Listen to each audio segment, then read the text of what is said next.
Hi everyone, Helen here. Welcome to Inspired Radio. This is the You Are Supernatural series that I'm doing, and we're talking about my book. We're talking about the different chapters of my life and the things that they reveal along the way. So welcome again. I hope you are getting some insight and learning a little bit about yourselves as I read the story, because as I do this, I start to get little Helenisms, and this is one of them, right? The more you write your story, the more you tell your story, the more you share your story, the more you reveal the love. Okay, I've been looking at my story from different angles, different dimensions for many years now.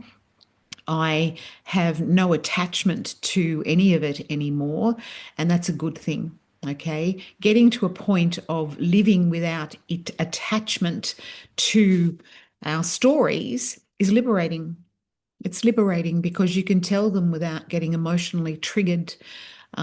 Because essentially, the way I've come to look at it is a bit like the movie Avatar. That version of myself back there, the child, is an avatar that my consciousness dropped into and worked with, lived with for a while. And then we shift into a new version of ourselves and another version and another version. A bit like those Russian dolls where you take the lid off and there's another one inside and another one inside. Well, that's how I've come to see how we operate in this realm. So I'm the observer, I'm the consciousness, and I drop into form and I operate in that particular form for a while, and then I'm creating a new one and I jump into a new one, which is timeline jumping, quantum jumping. There's all sorts of names for these things, but I see it a lot simpler than that. I'm a consciousness, I drop into form, and then I outgrow that form and I create another one and another one and another one. So here we are today, jumping into my relationships. And when you get to see the love in your relationships, and I tell you, it was really hard at the time to see any love in some of these stories I'm about to tell you. But when you do, it's liberating. It's fabulous. Absolutely fabulous. Because there's love in everything.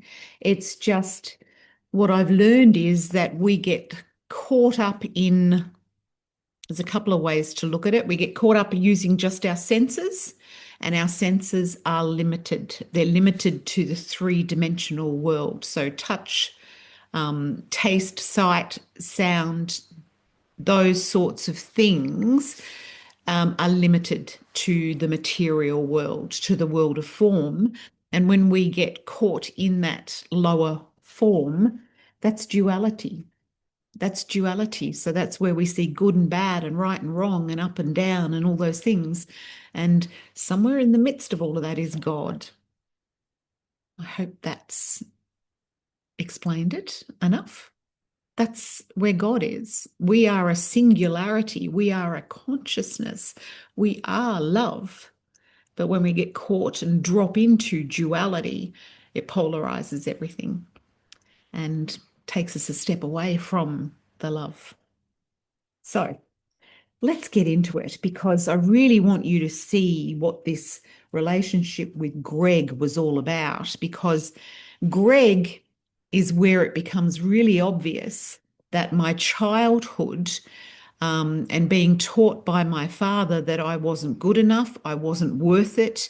As if you've listened to past episodes, he told me I should never have been here. He wanted to kill me when I was a child. All of that programming starts to come out in this relationship with Greg. So let's get started. Okay, this is chapter 4. I think I met my dad, is what I called it. Okay, Greg. I was 22 years old. My life was pretty good. Every now and then, one of my one night stands would get a bit attached to me and want a relationship. I would entertain that for a bit, but it never lasted long. I just didn't want them. In the last episode, we talked about, me just having partners, one night stands and things because there was no commitment. There was no commitment. So I didn't have to get any deeper or any closer to anybody. Along the way, though, I met Erica. She was a neighbour of one of my long-term partners, longer term, I should say, longer term partners, which could have been just weeks, right? We would catch up from time to time, and then she got a boyfriend, and then she got engaged. And because of all of this was making her so happy, she decided that I should find someone and be just as happy as her. Bless her. She really thought she had it all figured out for me. Erica and her fiance Rob set me up on a blind date with a guy named Greg. We went to a pub in South Melbourne one Friday afternoon, and after a few drinks, we were all getting along and having a fabulous time. Greg was intriguing. He lived in Portland, which, for anybody that doesn't know, I was in Melbourne, and Portland is 4 hours drive away. And he worked at Delgetty's, taking care of the docks, the wharfies, and the ships. And he was also very good looking. He swept me off my feet. Within hours, he had convinced me to come with him to Portland and spend the weekend. Why not? I told no one, and we headed off on the 4 hour drive to his place. Insight, this is my little side note. During the afternoon at the pub, a woman walked in the front door. She was mutton dressed up as lamb, as that saying goes. And what I mean by that was she was an older woman trying to dress 20 years younger, and it didn't work that well. Anyway, I happened to point her out and said, "Have a look at what just walked in." And Greg immediately waved at the woman and said, "Oh, my mum's here." He got her attention and waved for her to come over. It was a classic case of me putting my foot in my mouth, but it was also so funny. Imagine that. It was his mum. It should have been a warning sign for me then, but I didn't see it. Greg and I had a fabulous weekend of conversation, sightseeing, and intimacy. He was the perfect gentleman and went to great lengths to take care of me. I had never had a man look at me as though I was the only thing in the world. It was wonderful. And as the weekend came to a close, he booked me on a flight from Portland to Melbourne on a small aircraft and made sure all the arrangements were made to get me back home safely. I was hooked. Next heading, Greg was my new drug. Greg had now become my focus. I didn't see Linda as much anymore. Her and the drugs moved into the background. Greg and I saw each other every fortnight. He would come down to Melbourne for the weekend, and then it was my turn to go to Portland for the weekend. I loved driving, so every weekend when it was my turn, I would leave Melbourne as soon as I finished work at 5 p.m., have my music cassettes, yes, cassettes, we had cassette players in the car back then. I had them set up to play along the way, and 4 hours later, I would be at his doorstep. I would spend the weekend, and then at 5 a.m. on a Monday morning, I would drive all the way back to Melbourne and arrive at work for 9 p.m., 9 a.m., I should say 9 a.m. I just loved getting away from my family, getting away from Melbourne. I felt fulfilled with a purpose. I felt alive, and I was in love. Greg loved the ocean, surfing, competition, Mexican food, and people. He opened up a whole new world for me. We were always sightseeing or socialising. Initially, he lived in a shared house with two nurses. That triggered me a bit, but when I met the girls, I could see that they were no threat to me, and I was happy again. Every other weekend, when I didn't see Greg, I began to catch up with Linda again, and through her met a new group of friends, including Gina, Jeanette, Chris, and Dave. They were the best friends you could have, and they didn't do drugs. Linda just kept doing the drugs on her own. There was one girl that became a part of Greg's group of friends in Portland, and her name was Julie. And I could see that even though she was in a relationship, she liked Greg. Greg was a little like I was. He was in the naive department sometimes, and he couldn't see at all how she was looking at him. Never mind, I'd tell myself, just move on. Can you see it? The insecurities. I mean, this is what happened with the last relationship with Noel, the insecurities. And of course, I wasn't addressing them. So, anyway, I'm the one going out with him, so I made the best of it. I felt so inspired with Greg. We were always doing new things and trying new things. And then he mentioned going to America and asked me if I would go with him. Not in my wildest dreams had I ever thought of going overseas. You see, he had never met his father. His mother split from him before he was born. He'd done some research and found some of his father's family in the US and wanted to go and see if he could find him and meet him. I agreed to go along, but it was only as long as it was going to be a holiday and having fun as well. He agreed to that, and I was so excited. Next part of this chapter is called The Nightmare of Greg. We booked all the flights and accommodation before we left. San Francisco, Seattle, Chicago, New York, Miami, New Orleans, Memphis, St. Louis, Las Vegas, San Diego, Los Angeles, and Honolulu before coming back home. Seattle and St. Louis were places where Greg had found family contacts. They were a must visit, whereas the rest of it was vacation time. It was July 1983. We spent just over a month traveling the States, and it looked like this: the Golden Gate Bridge, the Palace of Fine Arts, Alcatraz, and the Redwood Forests, Space Needle in Seattle, then Chicago. I had no idea that there was a prison built smack in the middle of Chicago, and it was shaped like a triangle. The city was pretty scary initially. There were 5 separate locks on the motel room door, and every person I saw was black. Not one white person. That was pretty confronting. It's just a crazy feeling to see so many people of a different color, only because you're not used to it. I just loved the Windy City. New York was fabulous. We settled into our hotel and stepped back out onto the street. Immediately, a man rushed past, followed by 2 police officers with their guns drawn. I ran after them. I mean, come on, this was New York. Greg was yelling after me to stop, but I took no notice. The cops chased the man into a car park. They caught him and arrested him. I felt like I was in one of those cop shows on TV. It was so exciting. We went to Miami because we had to go to Disney World. It was a must, Disney World. We went on ride after ride, including Space Mountain. We visited the Elvis Presley mansion. I couldn't believe that after all these years, there were still people standing around his memorial crying. I remember thinking to myself that people really needed to get over it, like he's been gone a long time. Las Vegas was hot and filled with so many bright lights that made it even hotter. The Eagles were playing an outdoor arena at one of the clubs, but were booked out. We got a drink, relaxed in banana lounges around the adjacent pool, and got to hear the whole concert anyway. How cool was that? San Diego Zoo was a hit. Magic Mountain in Los Angeles at that particular time had the tallest roller coaster in the world. And of course, I had to go on it. And also being in California, I definitely had to hire and drive a convertible.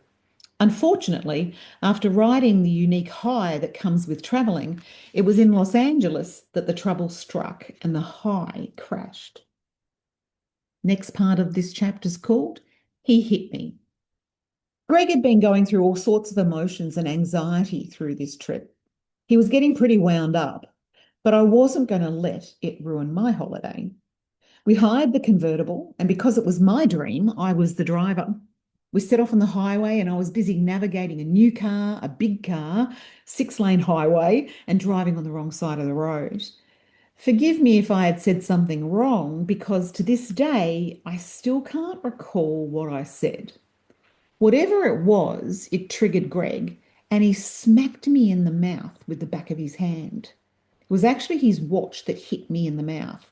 So imagine, here's me driving this convertible big car, 6-lane highways, and the wrong side of the road. So I'm focused on that. And I don't even remember what I said, but because we're the other way around, he's sitting on my right-hand side. Whatever I said, he just like swung his arm out to his left and smacked me in the mouth with his watch on his wrist.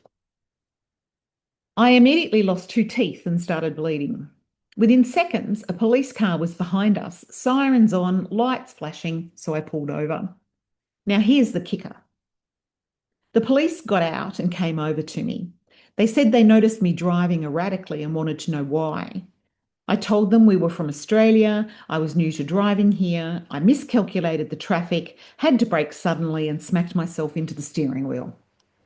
Can you believe that? Instantly, I made it all my fault. They were very understanding and suggested I follow them to the nearest dental hospital, which I did. The dentist stopped the bleeding and patched things up so we could get on our way. Greg was all apologetic, but made it all about not being able to find his father, said that I just didn't understand. Blah, blah, blah, is what I wrote. Here's where it's this particular point of my story and the book. Here's where I wrote the story about my father.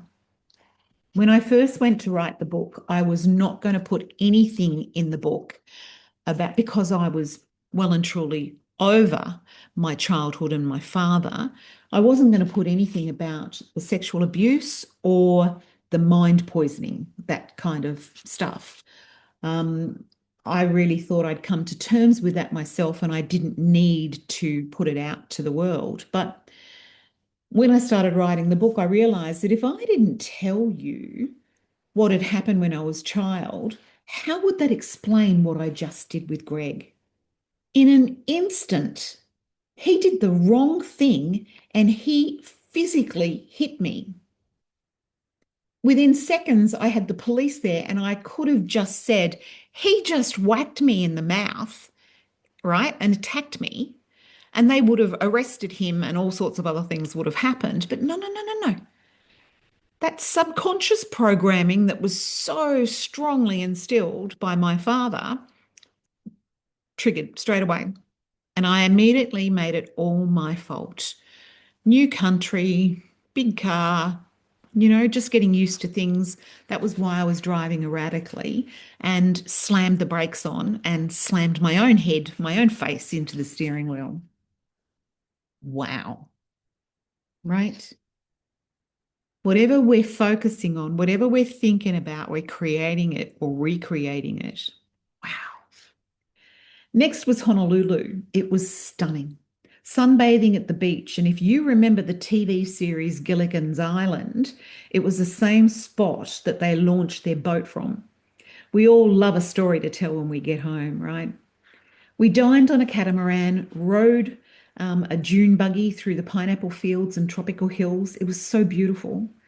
We were so caught up in the magic of Honolulu that we got our departure dates mixed up and we overstayed one night and ended up sleeping on the beach for the last night because our hotel booking had stopped and we just thought, sleep on the beach. We didn't care. Sleeping on the beach was an adventure.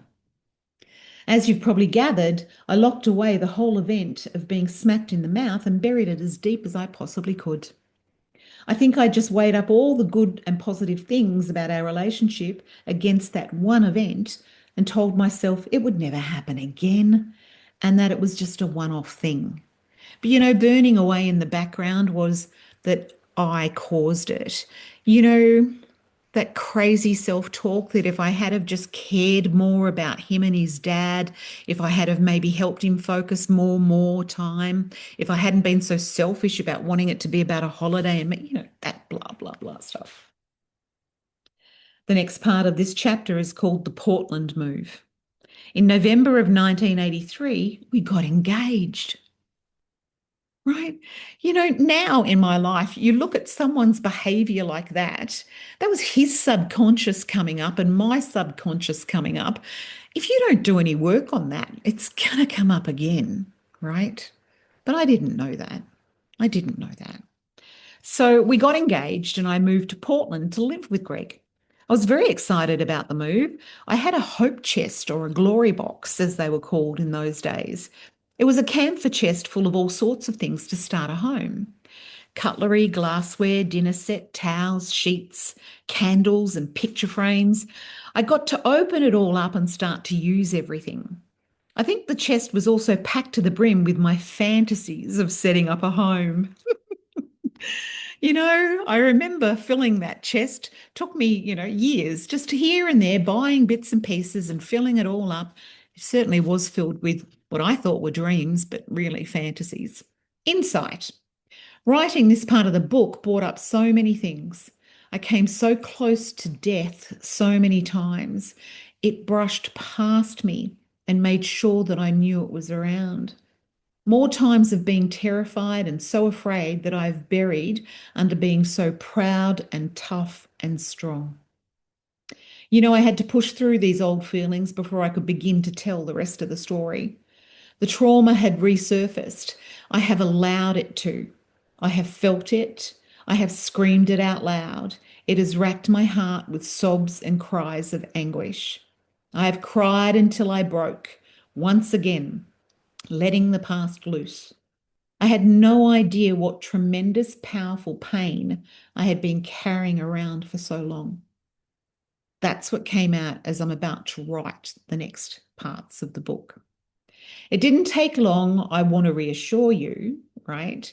When you truly let the past out, it is powerful, it is overwhelming, but it takes only moments, harsh, relentless moments, to release itself and be gone, and to be gone for good. It will take you over. You will lose control. You must. It must. It's the only way it can happen. It's an even playing field. No one person's trauma is any bigger or less than anyone else. It is all trauma. And we must let our hearts release and heal. We must thank our hearts for the beautiful job they are doing for us every moment of every day. I finished up with Peter Fraser in South Melbourne and started working with William Bassett and his small legal practice in Portland. Country life was very different and a lot slower. We both worked during the week and spent the weekends camping, taking drives, and socialising. All seemed good for a while, then the wheels began to fall off. It started with the pizza incident. I invited my friend, Linda, up for the weekend to stay with us. And on the Saturday, Greg went off to the surf club as he always did. He would spend hours paddleboarding and whatever other surfing things he did. So Linda and I did a bit of shopping and decided to make pizzas for the three of us for lunch. We made two pizzas. Linda and I ate ours because Linda was getting hungry and I had no idea how much longer Greg would be. It was delicious. Linda asked if she could have one more slice from the second pizza. Sure, she could. We made a joke about rearranging the slices to make it look like it was still a whole pizza. Greg got home and got stuck into his pizza. He made a comment about there being a missing slice and he wanted to know where it was. Linda and I broke into laughter, remembering the silly joke that we'd shared earlier, about let's rearrange it so, no one knows. We weren't laughing at Greg at all, and after all, we were only talking about one slice of pizza here. Greg asked to talk to me alone. He led me into the laundry and quietly and forcefully slammed me up against the laundry wall. It took me by complete surprise. I had no idea what was going on. He was furious about the missing slice of pizza and being the subject of some sort of joke. My whole back hurt. I had to think over what had just happened. Something wasn't quite right with Greg. It was something that I just couldn't put my finger on. He was okay with me as long as I was doing what he thought was best for both of us. I had stopped seeing my friends. I'd stopped going out with them. And now I'd stopped seeing my family. He was the center of my world. You got warning bells going yet, guys? Any warning bells? When you're in the situation with someone who's terribly controlling and probably has a few problems, you can't see. You just can't see it, right? But he was my very big second warning sign. So back in America, he had whacked me in the mouth and was all apologetic and so sorry about it. Now he slammed him up against a wall and it's about a piece of pizza and thinking we were laughing at him. You know, his reaction was 1,000 times out of proportion to the situation, both times, right? But again, well, I just moved on. Yeah. And the next part of this um, chapter is called Undercover Psycho. Okay.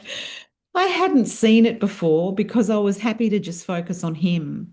It was subtle, very subtle. Slowly and surely, he had pulled me away from everything and everyone I knew. I thought I'd made all those choices myself, but I had made some of them because when I didn't do what he wanted, something awful used to simmer up inside him, and I could feel it. Problem was, I didn't want to address it.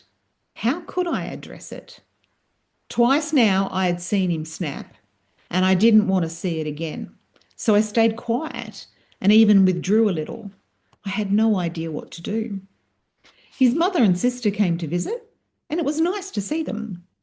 I stole away a moment with his mum when I could and mentioned his behaviour to her. And to my astonishment, she acknowledged it. She said, "Yes, of course."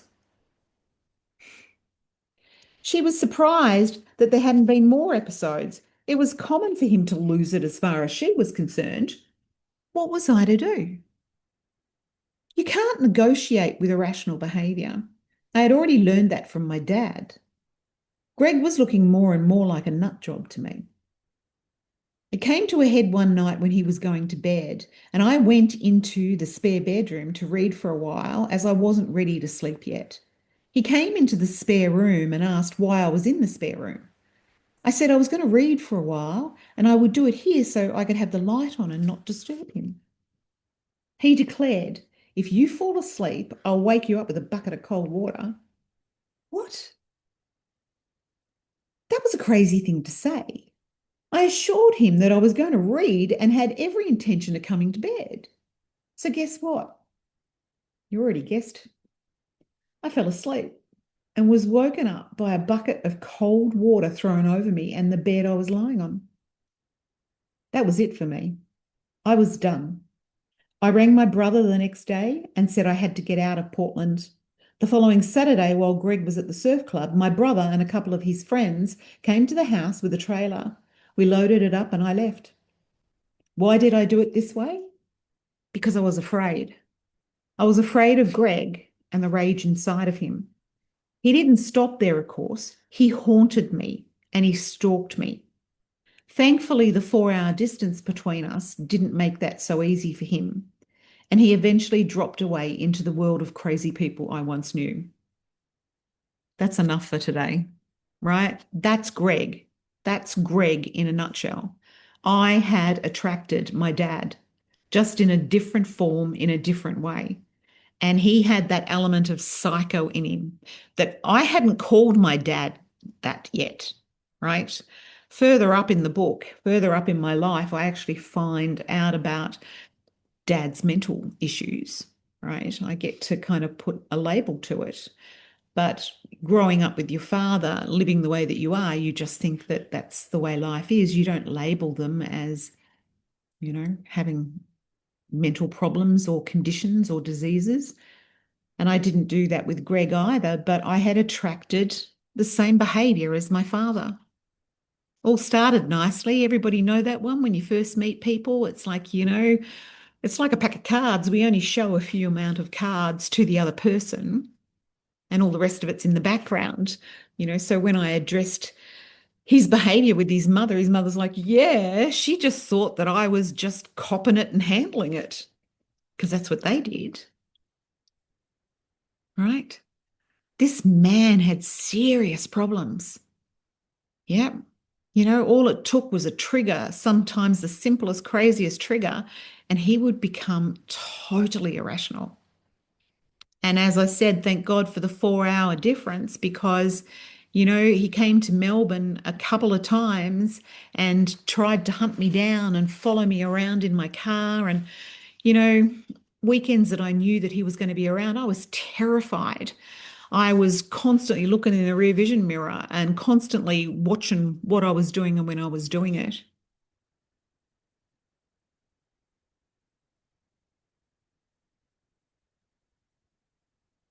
Ah, isn't it amazing what we create in our lives by what we're taught?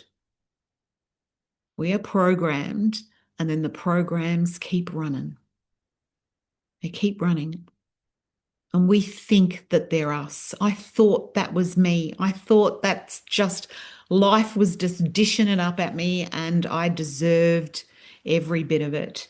So no matter what crap came my way, I would handle it and deal with it and climb over the top of it and, kind of move on. And I'd just climb into another pile of crap.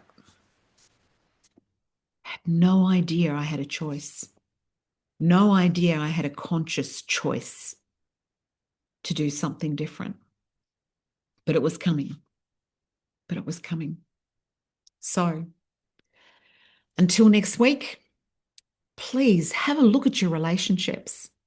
Have a look back at just one relationship. You know, this is how I would practice it. It's like sitting at that table behind me there. I would put the old version of me in a chair opposite me and I would talk to her. I could look back at the version of me that went out with Greg and go, tell me what's going on. And from my current perspective, I would help her. I would give her some insight. It's a bit like if back then I had have gone and spoken to a wise family member or someone who'd been through domestic violence and come out the other side. I just looked back at her with empathy and guidance and compassion. Sit across from that version of you and have a conversation. Write it all down. As I've said, the more you write the story, the more you tell the story, the more you share the story, the more you reveal the love. Until next week, because next week we're going to get into a little bit more. What are we going to get into?